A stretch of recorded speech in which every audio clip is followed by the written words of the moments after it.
এ বাড়িতে থাকার প্রতিটি মুহূর্তেই যেন মেয়েটার জন্য অপমান এবং কষ্টকর। আগে তো তাও বিভান একা অপমান করত, এখন আবার জুটেছে তার মামা, মামি, মামাতো বোন এসে অপমান করে যায়। দীর্ঘশ্বাস ফেলল রূপন্তী। দরজা গলিয়ে গৃহের ভিতরে পা রাখতেই ভেসে এলো বিভানের কণ্ঠস্বর। বেশ থমথমে কণ্ঠে জিজ্ঞেস করলো, কোথায় গিয়েছিলে? এত দেরি হলো? রূপন্তী থমকে দাঁড়ালো। বিভানের প্রশ্নের উত্তর দিতে গিয়েও থেমে গেল। এখন যদি সে সত্যি বলে দেয়, অর্থাৎ চাকরি খুঁজতে যাওয়ার ব্যাপারে বলে, তাহলে এই লোক কোনো ঝামেলা করলেও করতে পারে। এমনিও তো তার কোনো ভালো এর সহ্য হয় না। রূপন্তী কথা ঘুরালো, কপাল কুঁচকে বলল, যেখানে খুশি গিয়েছিলাম তা আপনাকে বলতে হবে কেন? তুমি আমার বাড়িতে থাকছো। তো কি হয়েছে? আপনার বাড়িতে থাকছি বলেই কি আপনাকে সব বলতে হবে নাকি? বিভানের মন মেজাজ আগে থেকেই ক্ষিপ্ত ছিল। সকালে ইমাদের কাণ্ড কারখানা, তারপর রূপন্তীর দেরিতে বাড়ি ফেরা, এখন আবার তার করা প্রশ্নের সঠিক উত্তর না দিয়ে চ্যাটাং চ্যাটাং কথা বলছে। রূপন্তীর পানে তেড়ে গেল বিভান, দাঁতে দাঁত পিষে বলল, হ্যাঁ, বলতে হবে। আমার বাড়িতে থাকছো তুমি, আমার পয়সায় খাচ্ছ, সুতরাং কোথায় যাচ্ছ, কি করছো, সব বলতে হবে তোমাকে। লোকটা আবারও থাকার খোঁটা দিল, সাথে খাওয়ার খোঁটাও দিচ্ছে কি সাবলীল ভাবে। ভিখারিকে এক বেলা খাইয়েও তো মানুষ এভাবে খাবার খোঁটা দেয় না, যেভাবে বিভান দিচ্ছে। পৃথিবীতে সবচেয়ে বড় অপমান বোধহয় এই খাবারের খোঁটা দেওয়া।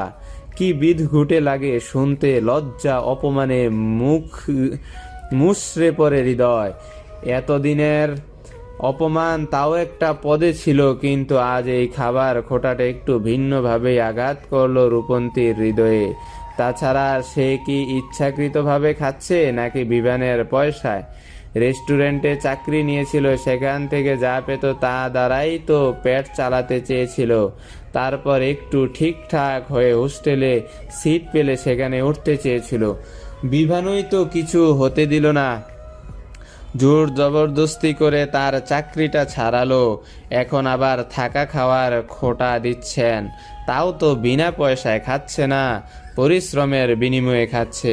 রূপন্তীর হৃদয়ে ক্রোধ জন্মালো, বেজায় রেগে মেগে বলল, আপনার পয়সায় খাচ্ছি ঠিক, তবে পরিশ্রমের করে। রোজ রান্না করে খাওয়াচ্ছি আপনাকে, তার বিনিময়ে নিজেও খাচ্ছি।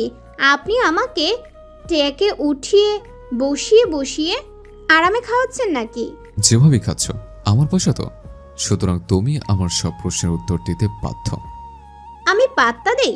নেহাত এখন এদেশে এসে বিপদে পড়েছি, নয়তো আপনার মতো নষ্ট অভদ্র পুরুষের পানে রূপন্তী কখনো ফিরেও তাকাতো না।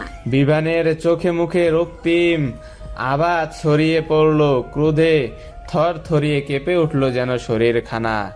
এইটুকু পুচকে মেয়ে কিনা তাকে এতটা বাজেভাবে অপমান করলো, তাও তার অপ্রিয় শত্রুর মেয়ে। আজ অবধি যেখানে কেউ তার মুখের উপরে কথা বলার সাহস দেখায়নি, সেখানে এই অপ্রিয় শত্রুর মেয়েটা নাকি তাকে পাত্তা দেয় না। তাহলে কাকে পাত্তা দেয়? আবার কত বড় অশ্লীল ভাষা ব্যবহার করে বলল, আপনার যে বাল ছেঁড়া ছিঁড়ে নিন। নিজেকে আর নিয়ন্ত্রণ করতে পারল না বিভান। হাত উঁচিয়ে ঠাস করে একটা থাপ্পড় মেরে বসলো রূপন্তীর গালে।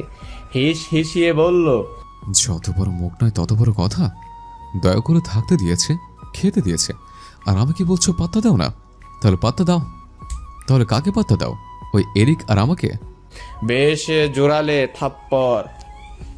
মাথাটা ভন ভন করে ঘুরে উঠল রূপন্তীর। নরম গালটা ব্যথায় টনটন করে উঠল তৎক্ষণাৎ। চোখ দুটো জ্বলে উঠেছে। অজান্তেই গালে হাত চলে গেল মেয়েটার। থমকালো দৃষ্টিতে সে চেয়ে রইল বিভানের পানে। এতদিন তো শুধু এই লোক তাকে অপমান করেছে, এখন গায়ে হাত তোলাও শুরু করেছে। এই অধিকার একে কে দিয়েছে? 1 পয়সা খাওয়ালে 10 পয়সার অপমান করেছে, পরিশ্রম করেছে। ফুঁসে উঠল রূপন্তী। হুট করে পাল্টা একটা থাপ্পড় বসালো বিভানের গালে। দাঁতে দাঁত চেপে বলল, ছোটবেলায় কমপ্লেন না খাওয়ার দরুনে একটু খাটো রয়ে গেছি, নয়তো থাপ্পড়টা আরো জোরে লাগতো। যাক, জোরে লাগা আর আস্তে লাগা মুখ্য বিষয় নয়। দ্য গ্রেটেস্ট বিভান ইয়াফির গালে যে থাপ্পড়টা যে মারতে পেরেছি এটাই মুখ্য। থামলো রূপন্তী, আবার বলল, গরিব হতে পারি, বাপ সামান্য একজন ড্রাইভার হতে পারে, 2 বেলা না খেয়ে থাকতে পারি, কিন্তু নিজের আত্মসম্মানের সাথে কখনো সমঝোতা করিনি। তবে এই দেশে এসে ভাগ্যের নির্মম খেলায় আপনার সম্মুখে বারবার নিজের আত্মসম্মানের বিসর্জন দিতে হয়েছে, তবুও চুপ ছিলাম। কিন্তু আজকে তো আপনি সীমাই অতিক্রম করে ফেলেছেন। ফের আমার গায়ে হাত তুলতে আসলে হাত ভেঙে গলায় ঝুলিয়ে দিব। বিভান হতভম্ব হয়ে পড়েছে। এই মেয়ে তাকে থাপ্পড় মারলো, থাপ্পড়, তারপর আবার এতগুলো কথাও শোনানো। দিন দিন যেন এই মেয়ের সাহস বেড়ে যাচ্ছে। বিভান কটমট করলো, কণ্ঠে হুঙ্কার তুলে বলল, এত বড় সাহস তোর? তুই আমার গায়ে হাত তুলি? এক্ষুনি বের হ আমার বাড়ি থেকে, বেয়াদব অসভ্য মেয়ে। রূপন্তী এমনিও এ বাড়িতে থাকবে না।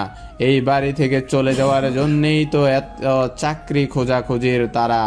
তবে এই লোককেও আর ইঞ্চি ছাড় দিবে না সে। তবে এই লোককেও আর 1 ইঞ্চি ছাড় দিবে না সে। ওই যে বাংলায় একটা প্রবাদ বাক্য আছে না, মানলে তাল গাছ, না মানলে বাল গাছ। এতদিন এই লোককে মেনেছে, নরম ভাষায় কথা বলছে বলে বেশি বেড়ে গেছে। আর নয়, আর একে মেনে চলবে না রূপন্তী, তাতে কি হয় দেখা যাবে। মেয়েটা চোখে চোখ রাখলো বিভানের, শক্ত কণ্ঠে বলল, এবারই শুধুমাত্র আপনার নয়, এই বাড়ি আপনার দাদা দাদিরও, আর তারাই আমাকে এখানে পাঠিয়েছেন। সুতরাং আমি এই বাড়িতেই থাকবো, এখানেই। আপনার সমস্যা হলে আপনি এই বাড়ি থেকে বেরিয়ে যান। বিভান এতক্ষণ শুধুমাত্র হতবাক হচ্ছিল এই মেয়ের আচার আচরণে, তবে এবার যেন বেহুশ হওয়ার উপক্রম। তার বাড়ি থেকে তাকেই বলছে এই মেয়ে বেরিয়ে যেতে। বিভান হাত উঁচিয়ে নিজের তর্জনী আঙ্গুলটা তাক করলো রূপন্তীর পানে, কটমট করে বলল, দেখ। আর বলতে পারল না বিভান। রূপন্তী নিজের হাত উঁচিয়ে তার তর্জনী আঙ্গুলে একটা টোকা মারলো, অতঃপর বলল, আজ থেকে আমি আপনার জন্য কোনো ধরনের রান্না করতে পারবো না। প্রয়োজনে আমি আবার ওই রেস্টুরেন্টে কাজ নেব, আরও ছোট ছোট পোশাক পরবো, তবুও আপনার জন্য রান্না করে খেয়ে খোটা শুনবো না। তুমি মুহূর্তেই তুই তুকারি থেকে আবারও তুমিতে ফিরে এলো বেচারা। রূপন্তী ভেংচি কাটলো। বিভানের কোনো কথা না শুনেই পা বাড়ালো নিজের কক্ষের পানে। বিভান গলা উচালো, শাসিয়ে বলল, বাড়ির বাইরে পা রেখে দেখো, আমি তোমার ঠ্যাং ভেঙে ঘরে বসিয়ে রাখবো। রূপন্তী নিজের পা চালনা বন্ধ করলো, পিছন ঘুরে দৌড়ে এসে দাঁড়ালো বিভানের মুখোমুখি, চোখ ছোট ছোট করে বলল, আপনি না একটু আগে আমাকে বাড়ি থেকে বেরিয়ে যেতে বললেন? বিভান অপ্রস্তুত হলো, আমতা আমতা করে বলল, মুখ ফসকে বেরিয়ে গেছে। কোনটা মুখ ফসকে বেরিয়েছে, আগেরটা নাকি পরেরটা? কি হলো বলছেন না যে? কোনটা মুখ ফসকে বেরিয়েছে, আগেরটা নাকি পরেরটা? বিভানের অপ্রস্তুত ভাব বাড়ল। কি উত্তর দিবে সে? এই মুহূর্তে এক সামান্য সহজ প্রশ্নের যেন তার নিকট জটিল মনে হচ্ছে। ইদানিং নিজের উপরে নিজের কোনো নিয়ন্ত্রণ নেই বিভানের। তার উপরে এই মেয়েটার পুলিশের ন্যায় জেরা। না পারছে রূপন্তীকে সে ছাড়তে, আর না পারছে পুরোপুরিভাবে ধরতে। ছাড়তে গেলে কষ্ট হয়, বক্ষে এক নিদারুণ যন্ত্রণার আবির্ভাব ঘটে, আর ধরতে গেলে চোখের সম্মুখে ভেসে ওঠে মৃত বাবা মায়ের নিথর মুখশ্রী। বারবার শুধু মনে হয় এই মেয়েটার বাবা তার বাবা মায়ের হত্যাকারী। এই মেয়েটার বাবা তাকে এতিম করেছে। দীর্ঘ শ্বাস ফেলল বিভান। তার ভাবনার মধ্যেই রূপন্তী আবার শুধালো। এলোমেলো দৃষ্টি ফেললো ছেলেটা, সাথে বিরক্ত হলো বেজায়। মেয়েটা যেন জোকের ন্যায় ধরেছে তাকে। মুখ ফসকে না হয় দুটো বাক্য বেরিয়েই গেছে, সেটা নিয়ে আবার প্রশ্ন করতে হবে কেন? কি এক ঝামেলা। কিন্তু এখন এখানে আর দাঁড়ানো যাবে না, নয়তো এই মেয়ে প্রশ্ন করতে করতেই তার গলায় ফাঁস পরিয়ে দিবে। একটু সময় নিল বিভান, এরপর কিছুটা অপ্রস্তুত কণ্ঠেই জবাব দিল। দুইটাই। শব্দটা কোনো মতে দুই উষ্ঠ দাঁড়িয়ে উচ্চারণ করেই নিজ কক্ষের পানে হাঁটা লাগালো ছেলেটা। কপালে ভাঁজ পড়ল রূপন্তীর, তৎক্ষণাৎ পিছন থেকে ডেকে বলল, আরে কোথায় যাচ্ছেন? আমার প্রশ্নের উত্তর তো দিয়ে যান। বিভান দাঁড়ালো না একটু, এমনকি ফিরলও না রূপন্তীর পানে। যত্র পায়ে সোজা ঢুকে গেল নিজ কক্ষে, আবার শব্দ করে আটকেও দিল কক্ষের দরজাটা। রূপন্তী হতবাক হলো, কি হলো ব্যাপারটা? এতক্ষণ তো বেশ চটপট দেখাচ্ছিল লোকটা, তাহলে হঠাৎ পালালো কেন? তাও সামান্য একটা প্রশ্নের উত্তর না দিতে পেরে। রূপন্তী কিঞ্চিত সময় নিয়ে তাকিয়ে রইল বিভানের কক্ষের বন্ধ দরজার পানে, তবে তার ছোট মাথায় ঢুকলো না কিছুই। হতাশার নিঃশ্বাস ফেললো মেয়েটা, চলে এলো নিজ কক্ষে, ঠাস করে শুয়ে পড়লো বিছানায়। মাথা ভর্তি এখন বিভিন্ন চিন্তা। যেভাবেই হোক এ বাড়ি ছাড়তে হবে তাকে। এতদিন বিপদে পড়ে নিজের আত্মসম্মানের বলিদান দিয়ে থেকেছে এ বাড়িতে, কিন্তু আজকে যা হলো, এরপর আর এখানে থাকার কোনো প্রশ্নই ওঠে না।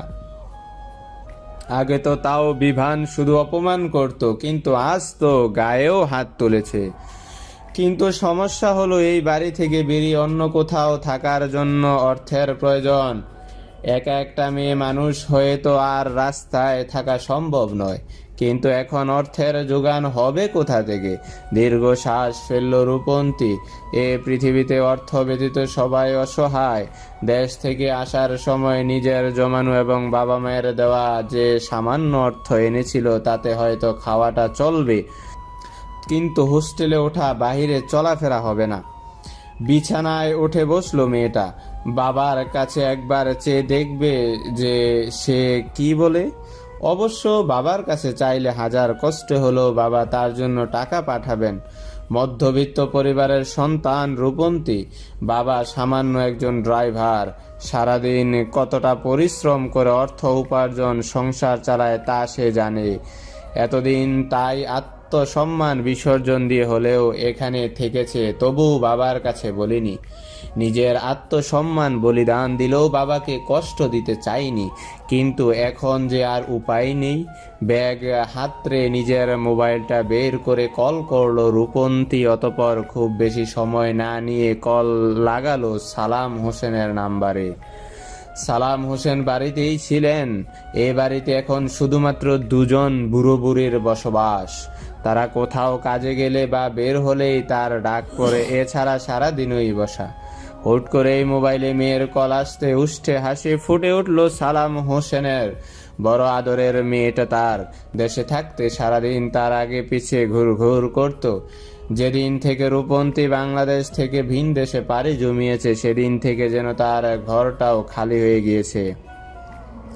মেয়ে ব্যতীত হৃদয় পুড়ছে প্রতিনিয়ত, তবে কিছু যে করার নেই। মেয়ের ভালোর জন্য এইটুকু সহ্য যে তাকে করতেই হবে। চাপা দীর্ঘ শ্বাস বেরিয়ে এলো সালাম হোসেনের বুক চিরে। জুবাইদা বেগম যেদিন রূপন্তীর বাইরে পড়তে যাওয়ার প্রস্তাবটা তার সম্মুখে রেখেছিলেন, সেদিনই তার ইচ্ছে হয়েছিল প্রস্তাবটা প্রত্যাখ্যান করার। বলতে ইচ্ছে হয়েছিল, আমার মেয়েকে আমি কোথাও যেতে দেব না, ও আমার কাছেই থাকবে। কিন্তু ইচ্ছে হলেই কি সব করা যায়? বিশেষ করে পুরুষ মানুষের এত নরম হলে চলে না। তাছাড়া বাহিরে পড়তে গেলে যে রূপন্তীর ভবিষ্যৎটাই উজ্জ্বল হবে। মেয়েটা তার সমাজে মাথা উঁচু করে বাঁচতে পারবে। তার মতো এক সামান্য চাকরি করে ওর কাছ থেকে অপমান সহ্য করে বাঁচতে হবে না। সে হয়তো তার মেয়ের গর্ভের কারণ হতে পারেননি, কিন্তু তার মেয়ে অবশ্যই তার গর্ভের কারণ হবে। সালাম হোসেন আর সময় ব্যয় করলেন না। এরপর আরো ভাবতে বসলে হয়তো কলটাই কেটে যাবে। দ্রুত সে কলটা ধরলো, মোবাইলটা কানের কাছে নিয়ে বলল, আসসালামু আলাইকুম আম্মা, কেমন আছো? ওয়ালাইকুম আসসালাম। আলহামদুলিল্লাহ আব্বু, ভালো আছি। তুমি কেমন আছো? আলহামদুলিল্লাহ ভালো। সবাই ভালো আছে আম্মা? বাবা মেয়ের কথা চলতে রইল। আরো কিছুক্ষণ অতিবাহিত হলে এক পর্যায়ে রূপন্তী বলল। তোমার সাথে একটা কথা ছিল আব্বু। কী কথা? রূপন্তী কিছুটা ইতস্তত করেই বলল। কিছু টাকা লাগতো আসলে এখানে।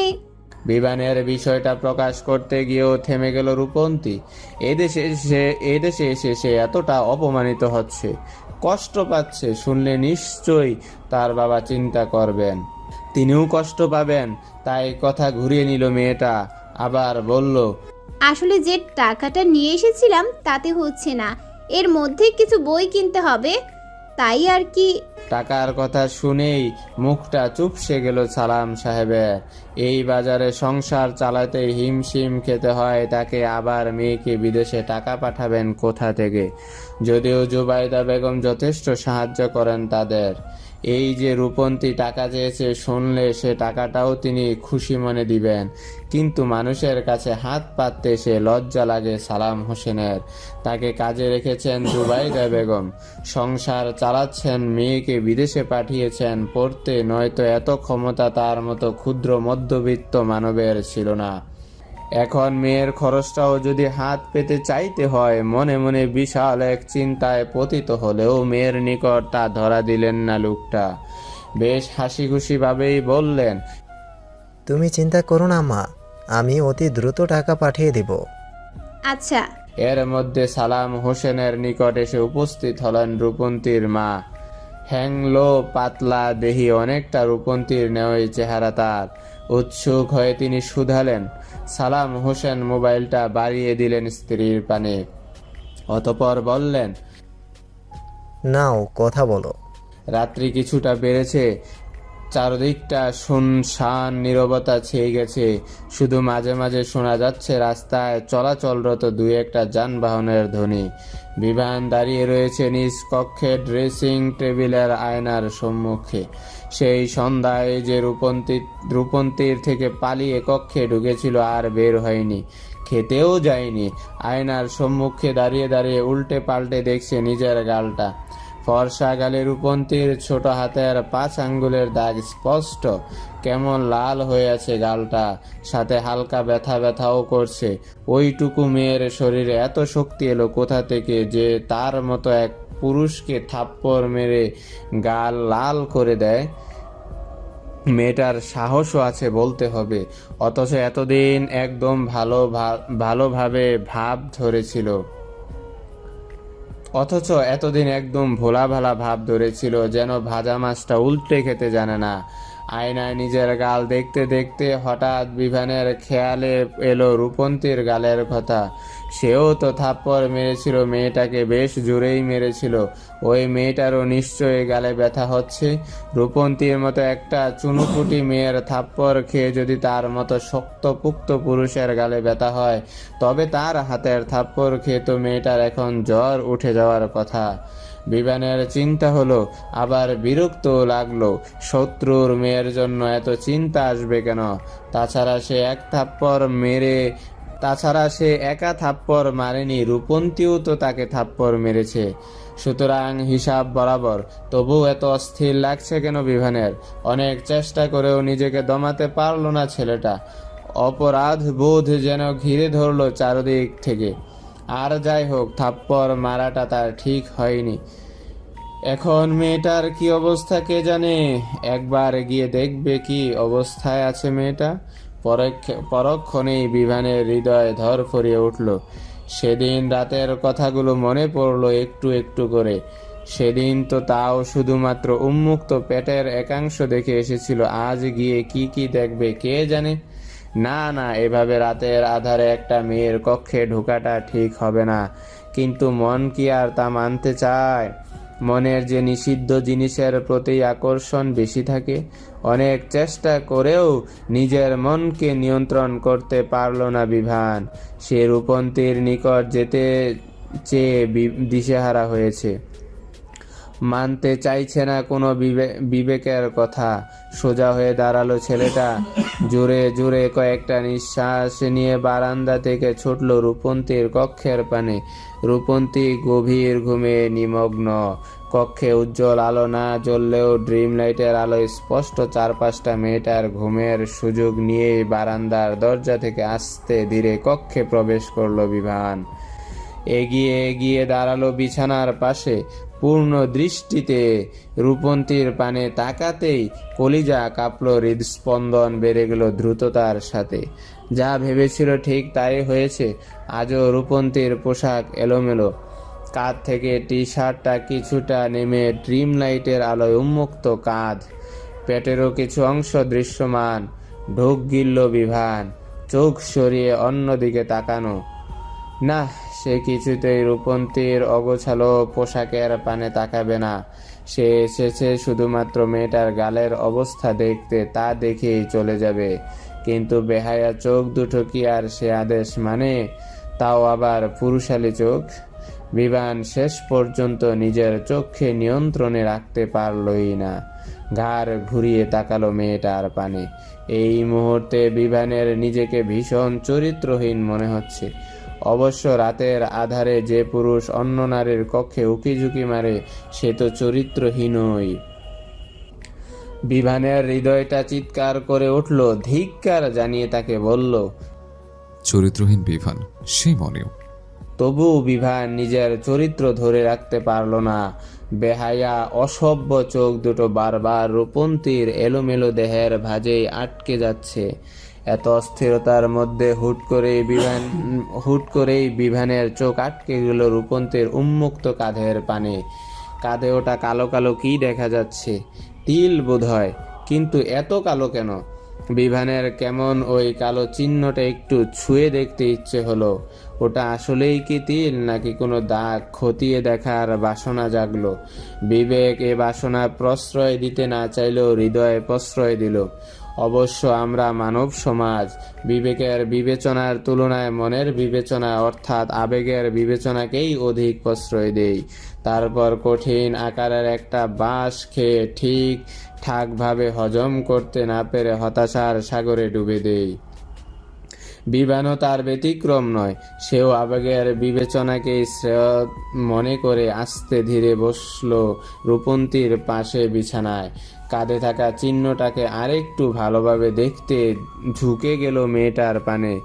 দুইজনের মধ্যকার দূরত্ব এই মুহূর্তে খুবই স্বল্প।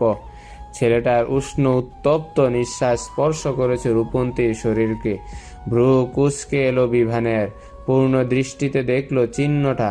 হাত বাড়িয়ে একটু ছুঁয়েও দিল সেখানটা। নারীদেহ স্পর্শে হৃদয়ে শিহরণ জাগলেই হাতটা সরিয়ে নিল ছেলেটা এবং অবশেষে বুঝলো এটা একটা তিলই।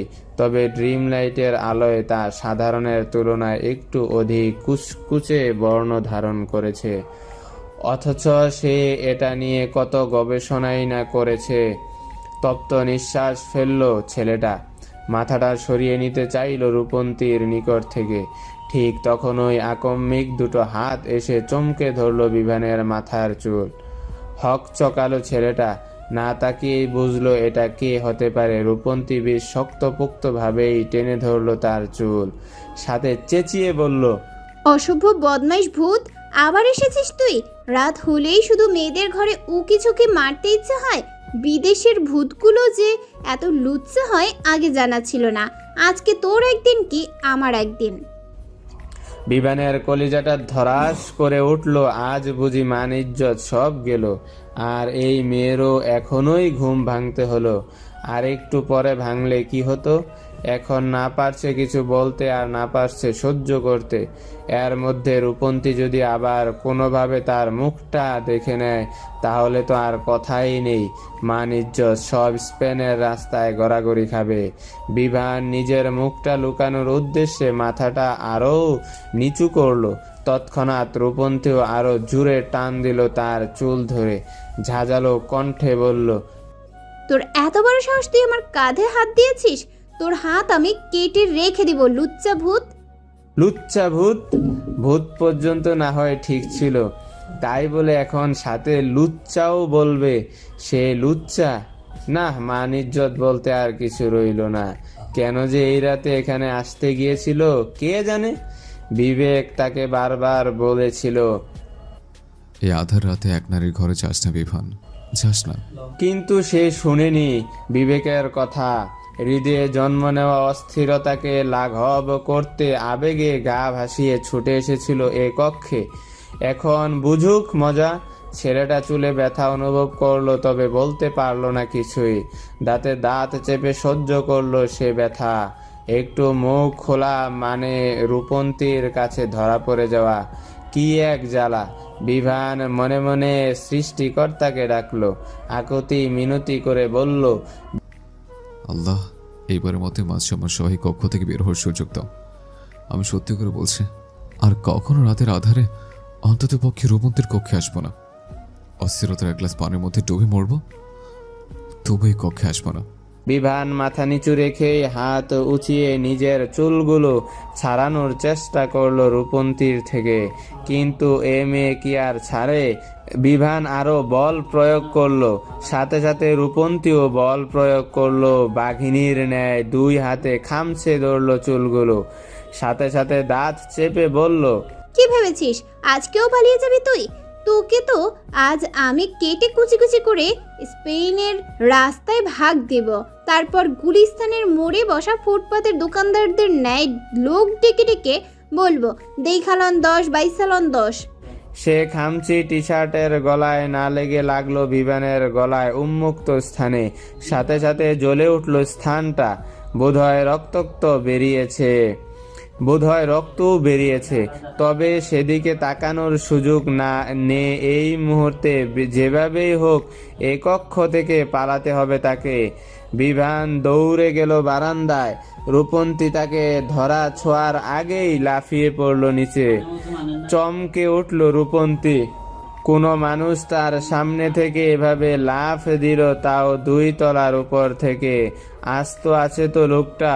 যত্র তত্র পায়ে ছুটে গিয়ে মেয়েটা তাকালো বারান্দা থেকে নিচে। তবে তাকে আশ্চর্য করে দিয়ে নিচে কিছুই নেই। লোকটা গেল কোথায় এইটুকু সময়ে? সবচেয়ে বড় কথা, এখানে থেকে লাফিয়ে পড়ে এই মুহূর্তে লোকটার নিচে ব্যাঙের মতো চিৎপটাং হয়ে শুয়ে থাকার কথা ছিল। তা না করে লোকটা পালালো কিভাবে?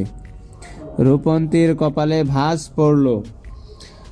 আজকের ঘটনায় এইটুকু বেশ ভালোভাবেই সে বুঝেছে যে এ কোনো ভূত টুথ নয়, এ কোনো রক্ত মাংসে গড়া জলজ্যান্ত মানুষ, যে কিনা নিজের লুচ্চামি স্বভাবের জন্য মেয়েদের ঘরে উকিঝুঁকি মারে। কিন্তু কে হতে পারে এই লোক? বিভান তো অসম্ভব। তার মতো অহংকারী বদমাইশ বদলুক অবশ্য তার ঘরে উকিঝুঁকি মারবে না। তাছাড়া সে বিভানের শত্রু।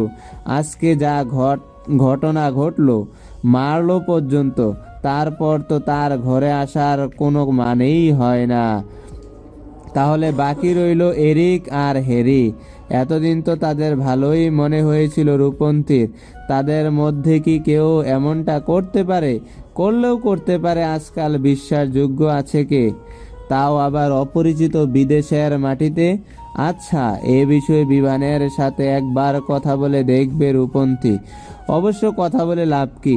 তার কথা তো বিশ্বাস করবে না বিভান, উল্টো অপমান করে তাড়িয়ে দিবে। তার থেকে দুজনের উপরে রূপন্তীর নিজেই গোপনে নজর রাখতে হবে। এই দুজনের মধ্যে আজ রাতে তার ঘরে কে এসেছিল খুঁজে বের করতেই হবে। মেয়েটা আরো কিছুক্ষণ বারান্দায় দাঁড়িয়ে রইল, নিজে মনে ভাবলো কিছু একটা। অতঃপর চলে গেল কক্ষের ভিতরে। বারান্দার দরজাটা আটকে দিল ভালোভাবে। হাফ ছেড়ে বাঁচল যেন বিভান। এতক্ষণ সে বারান্দার এক পাশে ঝুলেছিল। রূপন্তী বারান্দার সম্মুখ থেকে চেয়ে দেখলো 5টা দেখেনি বলে বেঁচে গিয়েছে। মেয়েটা কক্ষের ভিতরে চলে যেতেই বিভান লাফিয়ে উঠে দাঁড়ালো বারান্দায়। হাঁফাতে হাঁফাতে বলল, কি জল্লাদ! শুনেছি বাঙালি নারীটা নরম হয়, কোমল ভদ্র, সাজরেও রাগ করে না। অথচ এই তো আস্ত এক জল্লাদ। আরেকটা হলে চুল টেনে টেনে টাক বানিয়ে দিয়েছিল। চারদিকের জনজীবন ব্যস্ত।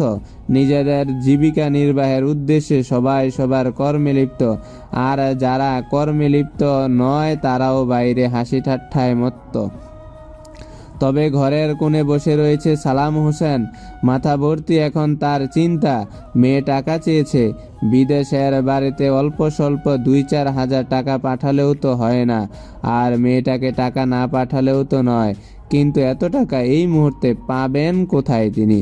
ব্যাংক থেকে ঋণ নিবে তারও উপায় নেই। আগে একটা ঋণ নেওয়া, জুবাইদা বেগমের নিকট হাত পাতবে তাতেও লজ্জা লাগছে। পরোক্ষভাবে হোক আর প্রত্যক্ষভাবে হোক না, ওই নারীর একমাত্র পুত্র এবং তার স্ত্রীর মৃত্যুর পিছনে সে রয়েছে তা অস্বীকার করা যায় না। তবুও ওই নারী তাকে কাজ থেকে বের করে দেয়নি, তাকে কখনো দোষারোপ করেননি, উল্টো সর্বদা সাহায্য করেছেন। রূপন্তীকে বিদেশে পাঠিয়েছেন পড়তে, ছোট ছেলেটাকেও ভালো স্কুলে ভর্তি করে দিয়েছেন। মাস শেষে সেই ছেলেটার সম্পূর্ণ পড়াখরচ জুবাইদা বেগমই চালান।